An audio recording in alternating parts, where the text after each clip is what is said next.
दोस्तों सारे news channel, सारा सोशल मीडिया, नोटबंदी के बाद जो सबसे बड़ी डिबेट हो रही है उसमें हमने भी सोचा कि चलो हम भी उसका एक छोटा सा हिस्सा बन जाते हैं। इंडिया वर्सेस भारत, क्या नाम होगा हमारे देश का? सबके अपने अपने ओपिनियन है सभी जगह पर कि इस अमृत काल में देश का नया नाम क्या होगा। बस यही डिबेट है चारों तरफ। ये क्यों है, किस लिए है, होना चाहिए, नहीं होना चाहिए। दोस्तों ये वीडियो अंत तक जरूर देखना, ये वीडियो बहुत जरूरी है क्योंकि इस वीडियो में मैं कुछ ऐसे पॉइंट्स भी एड्रेस करूंगी जो हर जगह पे एड्रेस नहीं किए जा रहे। और इस वीडियो को अंत तक देखने के बाद आपकी राय का कमेंट बॉक्स में स्वागत रहेगा, चाहे गाली के साथ चाहे सपोर्ट के साथ, लेकिन वीडियो अंत तक देखना, दिमाग से सोचना। वीडियो शुरू होने से पहले आप सबको एक बात क्लियर कर दूं, I am proud Indian and मैं गर्व से भारतीय हूँ। मुझे अपने भारत पे गर्व है, मुझे अपने इंडिया पे गर्व है। तो चलते बिना कोई टाइम जाया किए मेन टॉपिक पे। दोस्तों अगर आप न्यूज नहीं देख रहे हो तो आप बहुत ही अच्छे इंसान हो, हमारी तरह नेगेटिव नहीं हो। तो जल्दी से आपको पूरा मैटर बता देती हूँ शॉर्ट में। दोस्तों एक कंट्रोवर्सी तब शुरू हुई जब प्रेसिडेंट ऑफ भारत ने एक इनवाइट दिया G20 डेलीगेट्स को। प्रेसिडेंट द्रौपदी मुर्मू के ऑफिस से जो इनवाइट गया है उसमें प्रेसिडेंट ऑफ भारत लिखा हुआ है। चलिए ये लीगली भी है, लिख भी सकते हैं। क्यों लिख सकते हैं आगे वीडियो में पता चलेगा। लेकिन मामला सिर्फ यहाँ तक नहीं रहा। मामला इसलिए आगे बढ़ गया क्योंकि सिलेक्टिव मीडिया लीक से, खुफिया सोर्सों से ये पता चला है कि इंडिया का नाम भारत रखा जाएगा। इसलिए हड़कंप मचा हुआ है और जो लोग इंडिया नाम बोलेंगे वो है एंटी नेशनल्स, #GoToPakistan हो जाएंगे।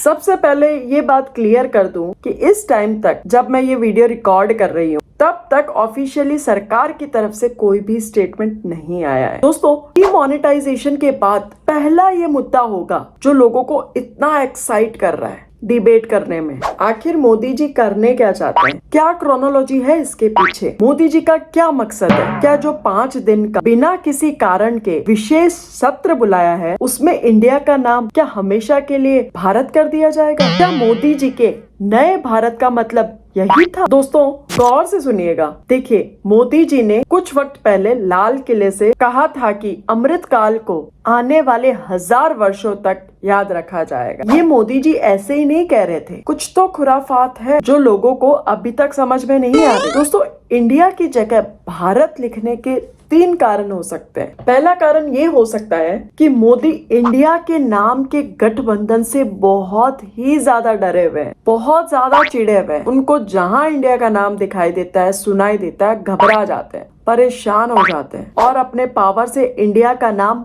हटा ही देना चाहते हैं। ना देश का नाम इंडिया होगा, ना ही विपक्ष ये कह पाएंगे कि जीतेगा इंडिया। दूसरा पॉइंट ये, नरेंद्र मोदी जी देश के नाम से इंडिया हटाकर आगे आने वाली पीढ़ियों तक अपना नाम दर्ज करवाना चाहते हैं, जिससे आगे आने वाली पीढ़ियां कहे कि अंग्रेजों के बाद देश को एक ऐसा प्रधानमंत्री मिला जिसने अंग्रेजों का दिया गया नाम हटाकर भारत कर दिया। और तीसरा ये कि RSS की दिली इच्छा हो सकती है कि देश का नाम इंडिया हटाकर पूरी तरह से भारत रख दिया जाए। हम सब लोग इंडिया शब्द का उपयोग करना छोड़ दें और भारत शब्द का उपयोग करना प्रारंभ करें। दोस्तों जब अंग्रेज इंडिया आए थे तब इंडिया को हिंदुस्तान कहा जाता था और ये बोलने में उन्हें परेशानी होती थी। अंग्रेजों को पता चला कि भारत की सभ्यता इंडस वैली की है, इसे लैटिन भाषा में इंडिया कहते हैं, तो उन्होंने भारत को इंडिया कहना शुरू कर दिया। दोस्तों मोदी जी इंडिया नाम के गठबंधन से पूरी तरह से डरे हुए। मैं ये क्यों कह रही हूँ वो आपको आगे वाले पॉइंट्स में पता चल जाएगा।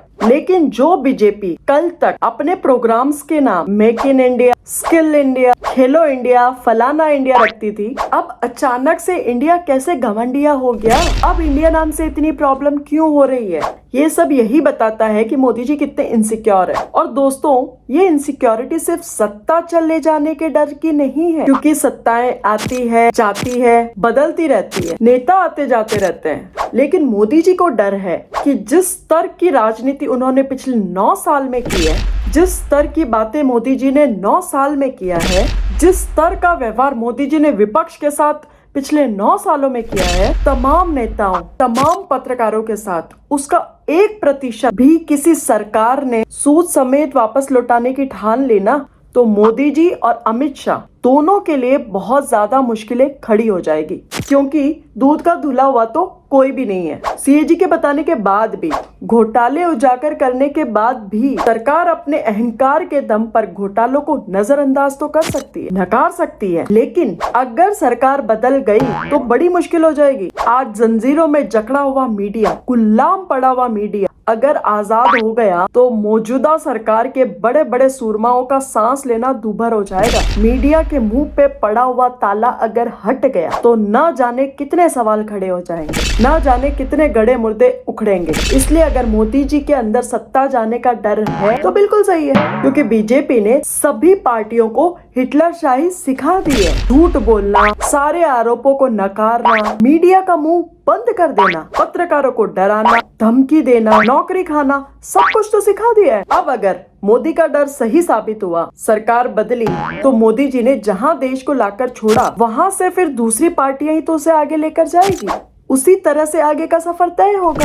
दूसरी सरकारें अपने संपादक लाएंगे, अपने गुलाम मीडिया में बिठा देंगे, अपनी पुलिस, अपनी सीबीआई, अपना ईडी। अगर विपक्ष अपने गठबंधन का नाम इंडिया नहीं रखते तो शायद इतनी प्रॉब्लम नहीं होती। दोस्तों, इंडिया का नाम भारत हो, इसमें कोई परेशानी नहीं है, ना किसी को होनी भी चाहिए, लेकिन किस समय पर हो रहा है वो समय और उद्देश्य ही ठीक नहीं है। ये पावर का गलत इस्तेमाल दिखाता है। अब ये जानते हैं दोस्तों कि देश का नाम बदलने के लिए मोदी जी को करना क्या क्या पड़ेगा, क्योंकि राष्ट्रपति जी के न्योते में इंडिया नाम नहीं लिखने से इंडिया नाम हट नहीं जाता है देश का। अगर मोदी जी को इंडिया का नाम देश से हटाना है तो संविधान का सेक्शन 1 कहता है कि इंडिया जो कि भारत राज्यों का संघ होगा। अनुच्छेद 1 इंडिया और भारत दोनों को मान्यता देता है। अब अगर केंद्र सरकार देश का नाम सिर्फ भारत करना चाह रही है तो उसे अनुच्छेद 1 में संशोधन करने के लिए बिल लाना होगा। अनुच्छेद 368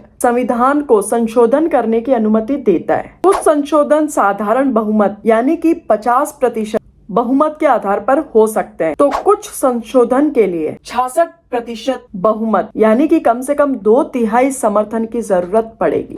अनुच्छेद 1 में संशोधन करने के लिए सरकार को कम से कम 2/3 बहुमत की जरूरत होगी। लोकसभा में इस समय 539 सांसद है। अनुच्छेद 1 में संशोधन बिल पास करने के लिए 356 सांसदों का समर्थन चाहिए होगा। इसी तरह राज्यसभा में भी 238 सांसद है, तो वहां बिल पास कराने के लिए 157 सदस्यों के समर्थन की जरूरत होगी। तो आप सब जान गए हो कि ये इतना आसान नहीं है, हलवा नहीं है ये। शायद ये भी हो सकता है कि बीजेपी इंडिया नाम बदले ही ना, और वो सिर्फ इसलिए कर रही है ताकि इंडिया INDIA से लोगों का जुड़ाव कम हो।